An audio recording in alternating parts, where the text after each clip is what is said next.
ఏమండి, జంతువులు అన్యులు చూపే ప్రేమ వేరు, మనలోకి దేవుని పరిశుద్ధాత్మ వచ్చి ఫలించే ఫలములో నుండి ఉత్పత్తి అయ్యే ప్రేమ వేరు. ఈ తేడా అర్థం కావాలి. లోకంలో జంతువులు కూడా ప్రేమతో ఉంటాయి, అన్యజనులు కూడా ప్రేమ కలిగే ఉంటారు. కానీ వాళ్ళ ప్రేమ వేరు, ఒక క్రైస్తవుడి ప్రేమ వేరు. వాళ్ళ ప్రేమ వేరు, ఒక యేసు శిష్యుడి ప్రేమ వేరు. వారి ప్రేమ సాధారణ ప్రేమ అయితే యేసు శిష్యుని ప్రేమ అసాధారణమైనది.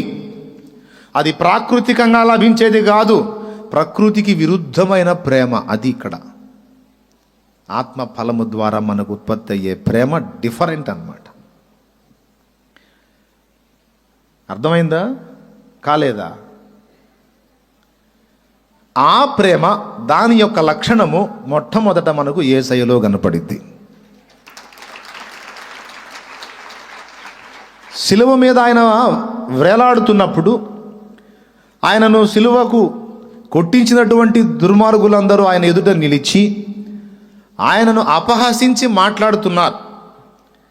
బోధకుడా, నువ్వు నిజంగా దేవుని కుమారుడవైతే ఇప్పుడు నిన్ను నీవు రక్షించుకో. వాడేమి రక్షించుకుంటాడ్రా?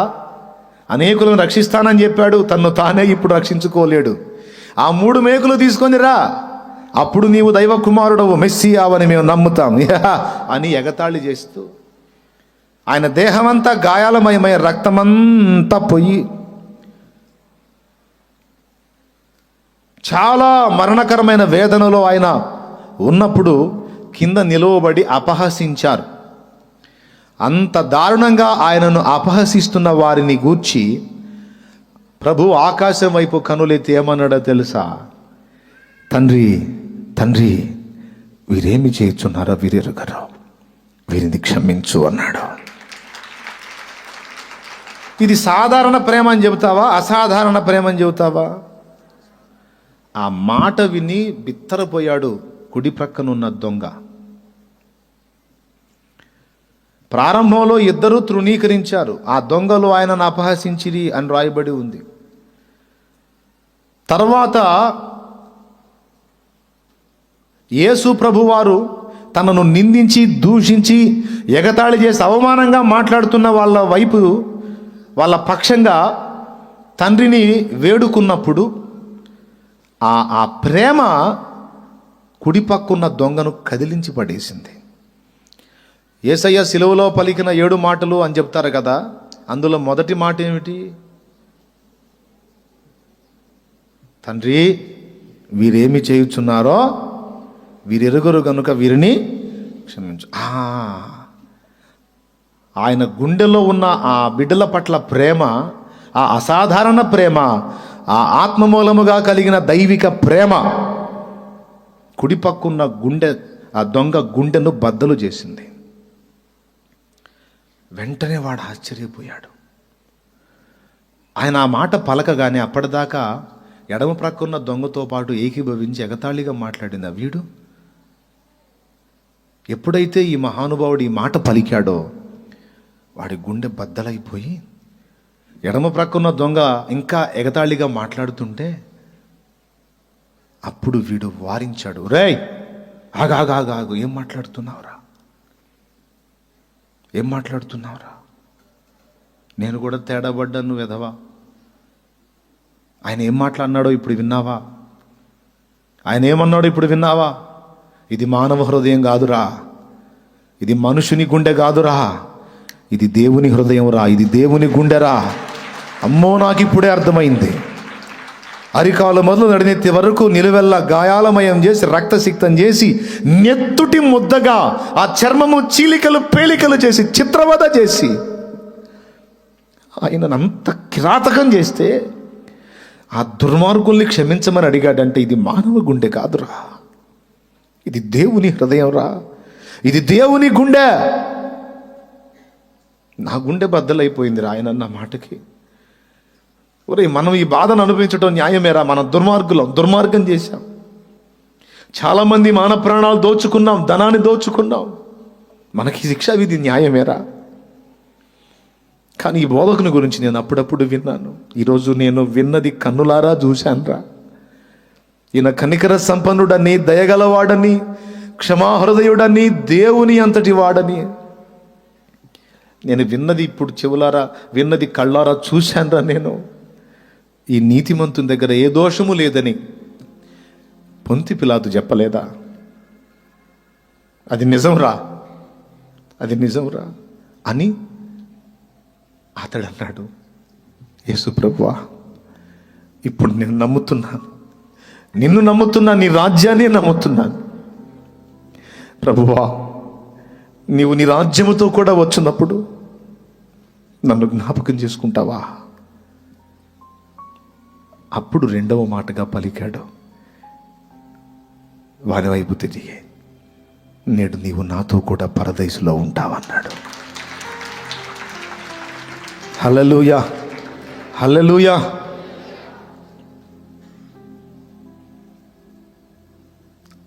అసలు ఆ ప్రేమ ఏంటండి? ఆ క్షమించటం ఏంటి? ఆ దయ ఏమిటి? ఆ కరుణ ఏమిటి? ఆ జాలి ఏమిటి? అంత దుర్మార్గుల మీదనా? అంత దుర్మార్గం చేసి దేహమంతా, చర్మమంతా చీలికలు పేలికలు అయ్యేటట్టు చిత్రవద చేసిన దుర్మార్గుల మీద అంతటి కనికరం అంటే అది మానవ హృదయానికి సాధ్యమా? మానవ హృదయానికి సాధ్యమా? నో. దేవుని ఆత్మ ద్వారా మాత్రమే అది సాధ్యం. అది అసాధారణ ప్రేమ. అది మొదట యేసులో కనపడింది, దేవుని ఆత్మ మూలముగా. ఆత్మ ఫలము ఫస్ట్ యేసులో వ్యక్తమవుతుంది. ఆయన పరిశుద్ధాత్మతో నిండుకున్నవాడు ఆత్మ బలముతో అరణ్యము నుండి గలిలయకు వచ్చి ప్రకటించనారంభించాడని లూకాలో ఉంటుంది. పరిశుద్ధాత్మ తనలో కలిగి ఉన్నవాడు యేసు. బాప్తిస్మ పొందినప్పుడే ఆత్మ పావురాకారంతో ఆయన మీదికి వచ్చి వాలటం, అదనపు శక్తితో నింపబడటం కోసం అరణ్యములో 40 దినములుండి ప్రార్థనలో గడిపి ఆత్మ బలముతో, ప్రభావముతో, శక్తితో నింపబడిన వాడై వచ్చి ప్రకటింపనారంభించాడు. ఆ ప్రభావం, ఆ బలం, ఆ ఆత్మ ఫలం చివరి వరకు యేసులో కనపడింది. ఆఖరికి తుది శ్వాస విడిచేంత వరకు, సిలువలో సమాప్తమైనదనేంత వరకు ఆత్మ ఫలము యేసులో కనిపించింది. ప్రియులారా, హల్లెలూయా, హల్లెలూయా. ఆ ఆత్మ ఫలమే అంత దుర్మార్గుల్ని కూడా క్షమించటం. ఇదే లక్షణం తన దాసునిలో కనపడింది. చూడండి, స్టెఫన్. అపోస్తలుల కార్యములు ఒక్కసారి బైబిల్ తీసుకుంటే, అపోస్తలుల కార్యములు 7వ అధ్యాయము 59వ వచనం. ప్రభువును గూర్చి మొర్రపెట్టుచు, యేసు ప్రభువా, నా ఆత్మను చేర్చుకోమని స్టెఫను పలుకుచుండగా వారు అతనిని రాళ్లతో కొట్టిరి. అతడు మోకాళ్ళుని, ప్రభువా, వారి మీద ఈ పాపం మోపుకుమని గొప్ప శబ్దముతో పలికెను. దేవునికి స్తోత్రం కలుగును గాక. ప్రభువా, వారి మీద ఈ పాపము మోపకుమని గొప్ప శబ్దముతో పలికెను. ఈ మాట పలికి నిద్రించెను. అదిగదిగదిగో తన ప్రియ ప్రభువు ఎలాగైతే ప్రవర్తించాడో శత్రువుల ఎడల, అలాగుననే తన దాసుడు కూడా ప్రవర్తించాడు. చూడండి,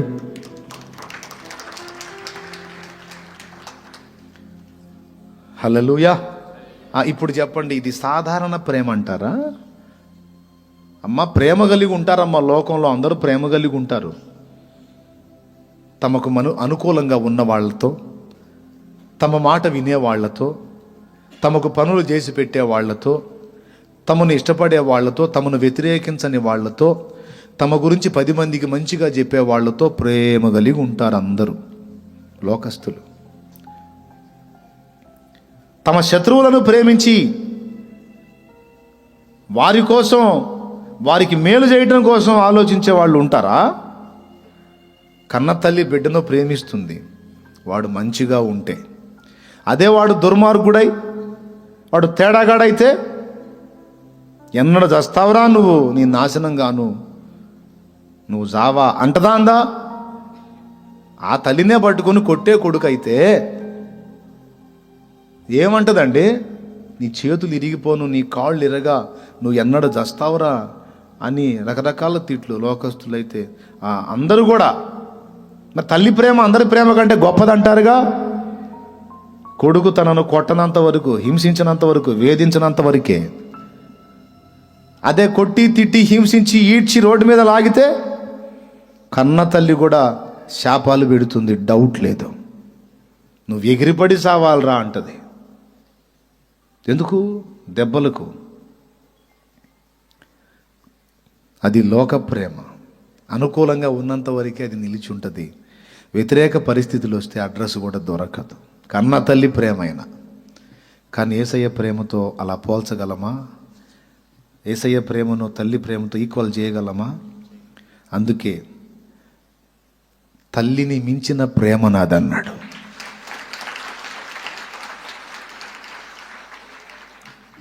మేలు చేసేవాడిని ప్రేమించడం సాధారణ ప్రేమ అయితే, కీడు చేసేవాని మేలు కోరి ప్రేమించటమే ఆత్మ ఫలము. ఆత్మ ఫలము.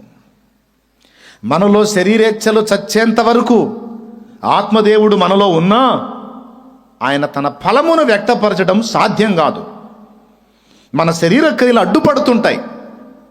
ఆత్మ తన ఫలమును వ్యక్తపరచకుండా, ఆయన తన ఫలమును వ్యక్తపరచాలి అంటే మనము స్వీయత విషయంలో, శరీర సంబంధమైన ఆలోచన విధానంలో చావాలి. ఎంతగా మనం మన స్వీయతలో, స్వయంలో చస్తామో అంతగా దేవుని ఆత్మ మనలో నుండి ఆ ఫలమును లోకానికి వ్యక్తపరుస్తాడు. గట్టిగా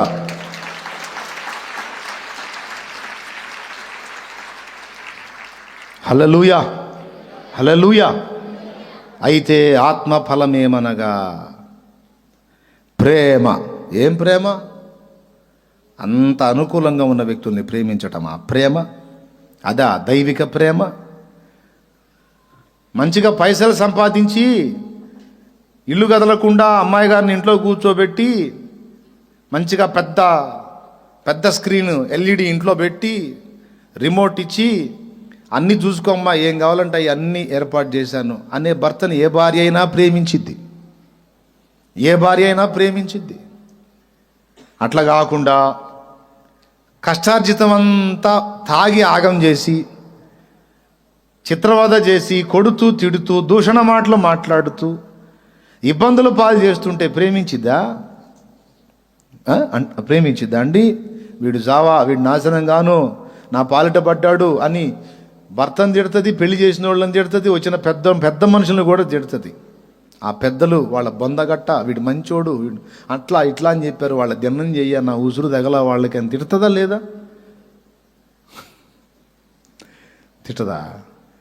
వాడు తన్నినప్పుడల్లా, వాడు ఇబ్బంది పెట్టినప్పుడల్లా వాళ్ళ నాన్నను కూడా తిట్టుకుంటుంది. వాడి దిన్నం చెయ్య అమ్మా, అయ్యా కొంచెం ఆలోచించి చేయొద్దు, ఈ దుర్మార్గుడి చేతిలో పెట్టాడు నన్ను, వీడి కంటి నిండా నిద్ర ఉన్నిస్తున్నాడా, కడుపుకు కూడు పెడుతున్నాడా, అసలు ఈయన అనుకోని ఏం లాభంలే, ఆ పెళ్లి చేసిన పెద్దలను అనుకోవాలా. బాగుంటే వాళ్ళు అసలు గుర్తుకు కూడా రారు, వాళ్ళు బతికున్నారో సచ్చారో కూడా పట్టించుకోరు. కానీ వీడు తాగుబోతుడే తన్నేవాడయ్యాడు అనుకో, అప్పుడు రోజు ఇక పెద్దలు గుర్తొస్తుంటారు, వాళ్ళ దినాలు రోజు చేస్తుంటుంది. అవునా కాదా చెప్పండి? అదే తాగుడు గీగుడు ఏం లేకుండా మంచిగా పైసలు మస్తుగా కమాయిస్తూ చక్కగా ఇంట్లో కూర్చోబెట్టి అన్నీ జరుపుతూ అంతా బాగుంటే, ఏమండి మీరు బంగారం అండి, గాడ్ గిఫ్ట్ అండి, మీరు దేవుని బిడ్డండి, దేవుని బహుమానం అండి, ఏమండి అంటారు. అదే టార్చర్ అయితే మీరు గాడిద కొడుకండి, మీరు దేవుడి బిడ్డ, ఒరే గాడిద కొడక ఎందుకురా నన్ను ఇంత ఇబ్బంది పెడుతున్నావు అనే లోకస్తుల్లాగా స్పందిస్తే నీలో ఆత్మ తన ఫలమును వ్యక్తపరచడానికి నీ శరీరం అడ్డుతగులుతుంది, శరీరానుసారమైన మనస్సు అడ్డగిస్తుంది. దాని చేత ఆత్మ ఫలము నీలో వ్యక్తం కాకుంది. ఆ ఫలము వ్యక్తం కానప్పుడు నీవు అవతలి ఆత్మలను గెలవలేవు. అర్థమైందా? అవతలి ఆత్మల్ని గెలవాలి అంటే నీలో ఆత్మ ఫలము వ్యక్తపరచబడాలి. అసాధారణ ప్రేమ రిలీజ్ అవ్వాలంటే నీలో అహము, స్వీయత, స్వయం విరిగిపోవాలి, చచ్చిపోవాలి. నలుగురు తాగుబోతులు కూర్చొని మీటింగ్ వేసుకున్నారంట. వాళ్ళకుండే బాధలు వాళ్ళకుంటాయి. కూర్చొని మీటింగ్ వేసుకున్నారంట. ఏందిరా తాగేటప్పుడు బాగానే ఉంటుంది, ఇంటికి పోతేనే సినిమా కనపడుతుందిరా అన్నాడు ఒకడు. ఏమైందిరా అంటే, తలుపులు తీయట్లేదురా. తాగాను, ఎట్టంటోడైనా తలుపులు తీస్తే కాస్త లోపల అడ్డం పడతా కదరా. తలుపులు తీయట్లేదురా, అరుగు మీదే పండుకుంటున్నాను చలికి. అదేమంటే తాగొచ్చా వెధవా అంటున్నారా అని వాడి బాధ ఒకటి చెప్పుకున్నాడు. ఎప్పుడు? నైటు 10:30, 11 మీటింగ్ ఇది. ఎందుకంటే వాడు తొందర చేస్తాడు. నేను వెళ్ళాలరా అంటే, ఎందుకురా అంత టెన్షన్ పడుతున్నావు అంటే, మీకేమయ్యా నాకు తలుపులు తీయట్లేదని ఒకడు వాపోయాడు. ఇంకొకడు ఏమన్నాడో తెలుసా? నీకు తలుపులే తీయటల్లా, నన్నైతే కొడుతున్నారు అన్నాడు. ఏమన్నాడు? నన్ను కొడుతున్నారా? అరే ఊరుకో, మీ ఆవిడ ఎట్ట కొట్టిద్ది. మా ఆవిడ కొట్టడం ఏంది, పిల్లల చేత కూడా కొట్టిస్తున్నారా బాబు. నేను రావటం ఆలస్యం. రే పెద్దడా వచ్చాడా, బాయ్ లేండి ఆ నిద్రపోయే వాళ్ళని లేపు మరీ కొట్టిస్తుందిరా. ఇంటికి వెళ్దామంటే నేను భయం పుడుతుందిరా బాబు అన్నాడు. ఇంకొకడు అన్నాడు, నీకేమో తలుపులు తీయట్లేదు, ఈయనేమో కొడుతున్నారు. నాకైతే నేను పనిచేసే స్థలం దగ్గరికి వచ్చి పొద్దంతా నేను చాకిరీ చేయటం, డబ్బులేమో వాళ్ళు తీసుకొని పోవటం. వాళ్ళే వస్తున్నారా, నా పరువు ఉంటుందా పోయిద్దని కూడా ఆలోచించట్లా. పనిచేసే దగ్గర ఓనర్ని వాళ్ళే అడుగుతున్నారు. వాడేమో నాకెళ్ళి చూస్తున్నాడు, ఏందిరా అని. ఇయ్యొద్దు అంటే నాకు మామూలుగా ఉండదు, అక్కడే కొడతారు నన్ను. ఎక్కడ? ఈయనన్న ఇంటికాడ కొడుతున్నారు, నన్ను పని దగ్గరే కొడతారు. అందుకని బాడిగెద్దులాగా చాకిరీ చేయటం, డబ్బులు వాళ్ళు తీసుకొని లెక్కేసుకుంటా పోవటం రా. ఎక్కడన్నా చిల్లక కొట్టులాగా అదనంగా తగిలితే వచ్చి మీతో కూర్చుంటున్నాను రా అని వాడి బాధ వాడు పంచుకున్నాడు. 4వ వాడికి ఆవేశం వచ్చింది. రాయ్ నోరుమేండ్రా, మరి కహానీలు చెబుతున్నారు. రే కహానీలు కాదురా బాబు, తాగుబోతోళ్ళ మనం అబద్ధాలు చెప్పుకుంటామంటారా? బయట వాళ్ళకన్నా చెబుతాం కానీ మనం చెప్పుకుంటామా? ఇది సీరియస్ రా, ఇది సీరియస్ అన్నారు. నేను నమ్మను రా, నా భార్య అసలు అట్లాంటి ప్రసక్తే లేదు. నేను 1 గంటకు పోయి తలుపు తట్టినా చట్టుక్కున లేచి తలుపు తీస్తుంది. నేను ఇంట్లోకి ఎంత తాగి అంటైనా గడగడలాడుతూ నిలుస్తుంది. ఆ జామున నేను వెళ్ళేదన్నా నాకు కూర రెడీ చేయమంటే సచ్చినట్టు వండి పెడుతుంది వేడిగా. ఒక మాట అంటాం కానీ, ఒక చెయ్యి జారటం కానీ, నోరు జారటం కానీ లేదు. సరిగదా, నేను చెప్పినవన్నీ చేస్తుందిరా నా భార్య. తెలుసా మీకు అంటే, వాళ్ళంతా అబ్బా ఎంత గొప్ప అబద్ధం రా అని ఒకళ్ళ మొక్కలు ఒకళ్ళు చూసుకున్నారు. ఇది మామూలు అబద్ధం కాదురా, ఇది మహా అబద్ధం రా అని ఒకళ్ళ మొక్కలు ఒకళ్ళు చూసుకుంటే, ఏంట్రా అబద్ధం అంటున్నారు? వెర్రి మోకాలారా, నేను చెప్పేది నిజం రా బాబు అంటే, అరే నిజంగా నీ భార్య అలాంటిదైతే ఆమె 2 కాళ్ళు పట్టుకుని దండం పెడతా, కాళ్ళు కడిగి దాన్ని ఎత్తిన పోసుకుంటారా అన్నాడు ఒకడు. ఇంకొకడు అన్నాడు, ఈ మాటలు ఎలా, ఇయ్యాలే పోయి చూద్దాం, ఈరోజే పోయి చూద్దాం, అసలు ఆ సంగతి ఏందో తేలిద్ది అన్నాడు ఇంకొకడు.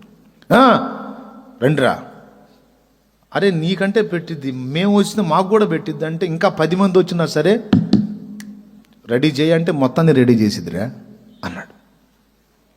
అమ్మ బాబోయ్ వీడేంద్ర మరి ఓవర్ యాక్షన్ చేస్తున్నాడు. అట్లయితే మన వెళ్ళకపోయిన ఎటుగుడి తన్నులు తినాలి కదా, వాడింటికే పోదాం, వాడి సంగతి ఏందో చూద్దాం అని మొత్తం బయలుదేరారు. ఎన్ని గంటలైందయ్యా వీళ్ళు తాగి ఈ సుత్తి మీటింగ్ అంతా అయిపోయి బయలుదేరేసరికి 12 దాటింది. ఆ జామును పోయారు. వాకిడి దగ్గరే కూర్చుంది నిజంగా మహాతల్లి కూర్చుంది. రాగానే వచ్చారండి, మరి స్నానం ఏమైనా చేస్తారా, ఏమన్నా చేయమంటారా అని అడిగింది. వీళ్ళు ఒకళ్ళ మొక్కలు ఒకళ్ళు చూసుకుంటున్నారు. అన్నయ్య గారులు వచ్చారుగా, అన్నయ్య మీరు తిన్నారా, ఏదన్నా రెడీ చేయమంటారా అంటే వీడు అసలు మహా సీరియస్, ఏదో ఘన విజయం సాధించి వచ్చినోళ్ళలాగా, ఏముండావు, ఫలానా ఫలానా ఉండే, ఏ కాదు ఇదిగో ఇది వండు అని ఇచ్చాడు. అలాగేనండి, ఒక్క 10 నిమిషాలు అలా కూర్చోండని మొత్తం నలుగురిని కూర్చోబెట్టింది. వాళ్ళకి కావాల్సినవి అక్కడ అందుబాటులో పెట్టింది. ఈలోపు ఈ తింటా ఉండండి, నేను రెడీ చేసుకొస్తానని వాళ్ళందరికీ ఆతిథ్యం చేసింది. ఏవో ఆమె సిద్ధపరిచిన ఆహార పదార్థాలు వాళ్ళ ముందు పెట్టింది. వీళ్ళకేం అర్థం కావట్లా, ఒకళ్ళ మొక్కలు ఒకళ్ళు చూసుకుంటున్నారు. ఇదేంట్రా, మన ఇళ్లలో జరుగుతున్న దానికి ఆపోజిట్ కనపడుతుంది ఇక్కడ, మనం కలకంటున్నామా లేకపోతే నిజమేనా అని మళ్ళీ ఒకడినొకడు గిల్లి చూసుకున్నారు. నిజమే రో, అసలు ఇంత సన్మానాలు సత్కారాలు ఉండవు కదా తాగుబోతోడికి, చీత్కారాలు తిరస్కారాలే కదా, అంత డిగ్నిటీగా వాడు మెయింటైన్ చేస్తున్నాడు. ఎరా చూసారా, చెప్పలా, ఏమనుకుంటున్నారా అని కాలర్ పైకి వేసాడు వాడు. ఒరే నిజమే రో, నిజమే అని ఒక ½ అన్ అవర్లో అంతా రెడీ చేసి తెచ్చి వాళ్ళ ముందు పెట్టేసింది. 1:30 అట్లా అయింది టైము. శుభ్రంగా తిన్నారు. తిని అమ్మా కమ్మగా పెట్టావు తల్లి, వాళ్ళు అనుకుంటున్నారు ఇదంతా అయిపోయిన తర్వాత ఏమన్నా కోటింగ్ ఉంటుందేమో అని. అసలు అట్లా ఏమి లేదు, ఏమి లేదు. వాళ్ళకు కూడా దుప్పట్లు ఇచ్చింది, వాళ్ళకు కూడా దిండ్లు ఇచ్చింది, చక్కగా భర్తకి అంత బెడ్ రెడీ చేసేసింది. వీడు వెళ్ళి బరీగా తిని హాయ్ రే ఆడ పండుకోండి, నేను కూడా పండుకుంటా ఇక్కడ పండుకున్నాడు. కాళ్ళొచ్చు అన్నాడు. అలాగేనండి, నూనె రాసేదా, కొబ్బరి నూనె రాసేదా, మామూలుగా వచ్చేదా, నూనె రాసొత్తు. అలాగేనండి, కొబ్బరి నూనె రాసి కాళ్ళు ఒత్తుతా. వీళ్ళకేం అర్థం కావట్లా, వామ బాబు ఇది ఏందిరా అసలు, నిజంగా ఇది మామూలు విషయం కాదురా, వీడు ఎంత అద్భుతంగా మెయింటైన్ చేస్తున్నాడు అని ఏదో వాడిని కాసేపు ఒకటి నిద్రపట్టారు.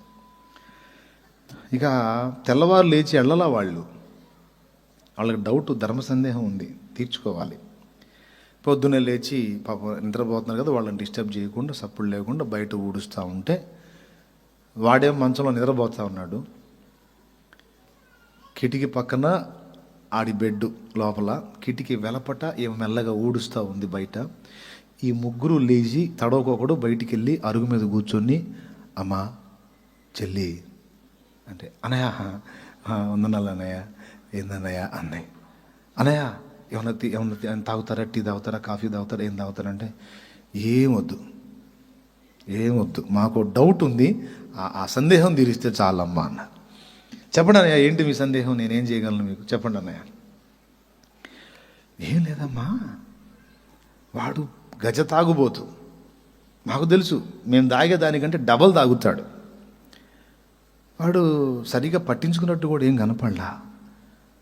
మా ఇళ్లలో పరిస్థితులు ఇలాగ లేవు. దాదాపు వాడు తాగటం మొదలుపెట్టి కూడా ఇప్పుడు కాదు, చానాళ్ళ నుంచి తాగుతున్నాడు. అసలు ఎట్ట భరిస్తున్నావు, ఎలా ఓర్చుకుంటున్నావు, ఆ జాము దాకా నిద్రపోకుండా అలాగే కూర్చొని చూస్తూ ఉన్నావు, వాడు అడిగిందల్లా చేస్తూ ఉన్నావు. ఆ దున్నపోతోడు 1 గంట 1:30 దాకా అన్ని పనులు చేయించి మళ్ళీ పండుకొని కాళ్ళు ఒత్తు, నూనె రాయంటే మళ్ళీ కొబ్బరి నూనె రాసి మరి కాళ్ళు ఒత్తుతున్నావు. ఆ 2:30కు పండుకున్నాడు, నిద్రపట్టాడు, అప్పటిదాకా నువ్వు చేస్తానే ఉన్నావు. అసలు నువ్వు మనిషివేనా,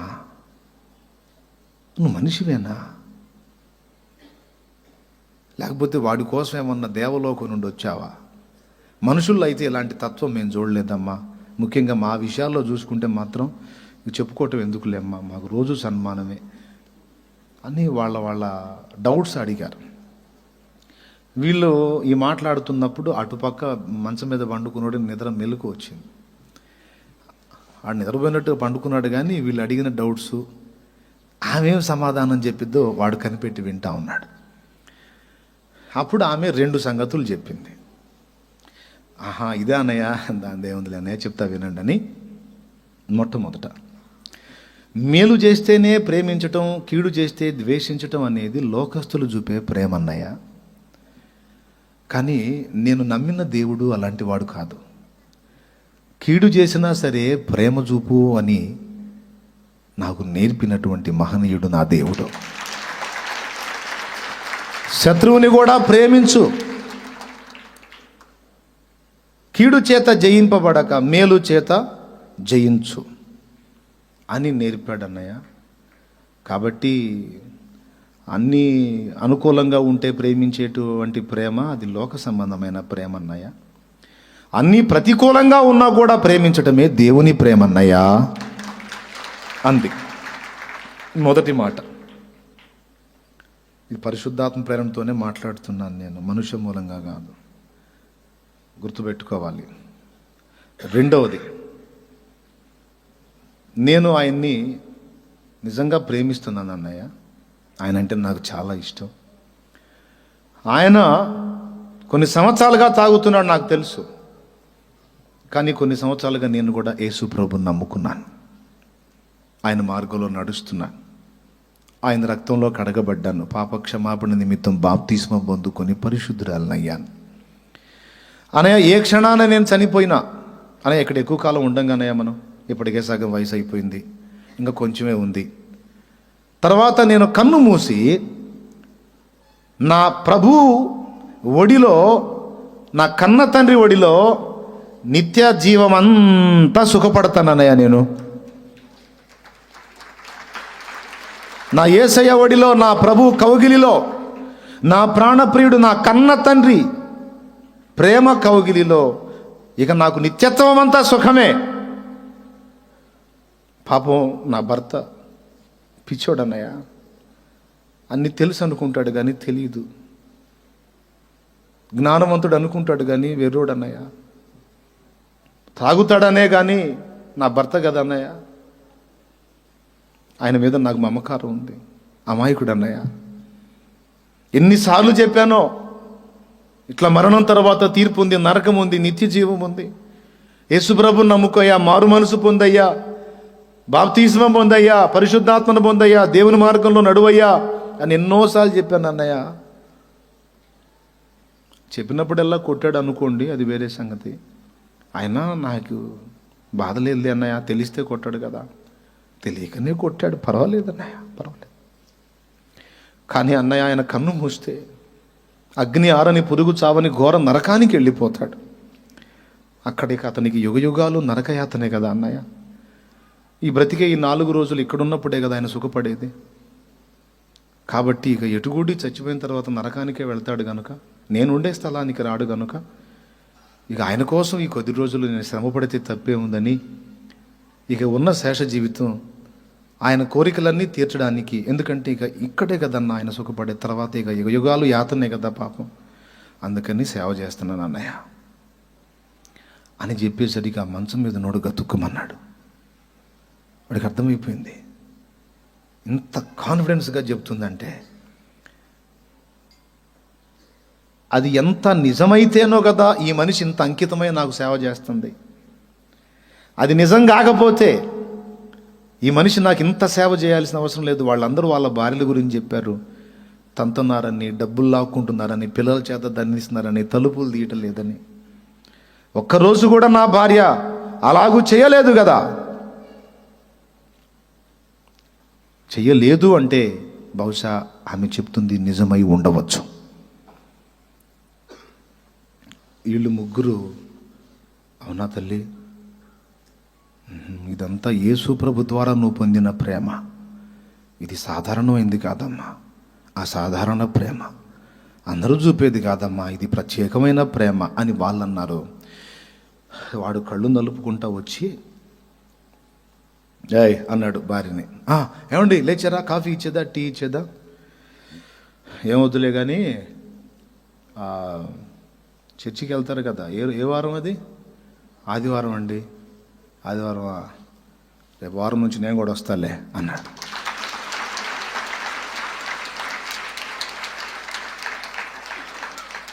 ఏంటంటే మీరు మాట్లాడేది నిజమేనా? నిజమేనా ఏంటే? నిజమే. నువ్వేమో ప్రభు దగ్గరికి వెళ్ళేటట్టను, నేనేమో అగ్నికి వెళ్ళేటట్ట. నేను ఎందుకు పోతాను? బల్లే పని. ఎదవ తాగుడు ఏడిసింది, అది నన్నేం చేసిద్ది? మానేస్తాను.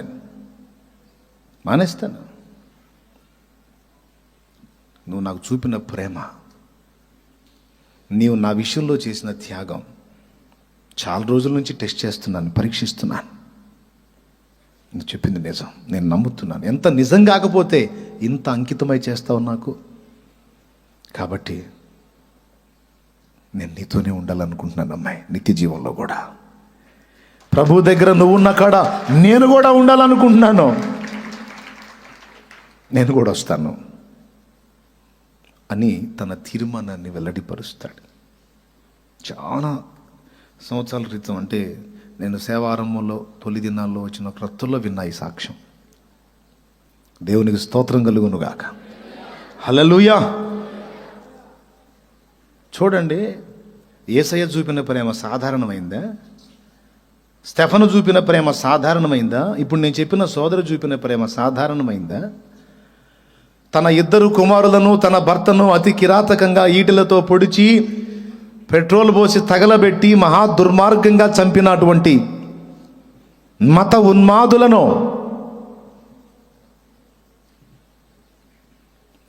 ఉన్మాదులను మనసారా క్షమిస్తున్నానన్న గ్లాడిస్ స్టెయిన్స్ ప్రేమ సాధారణమైందా? ఇది ఆత్మఫలములో కనబడుతున్న ప్రేమ అనే త్వన.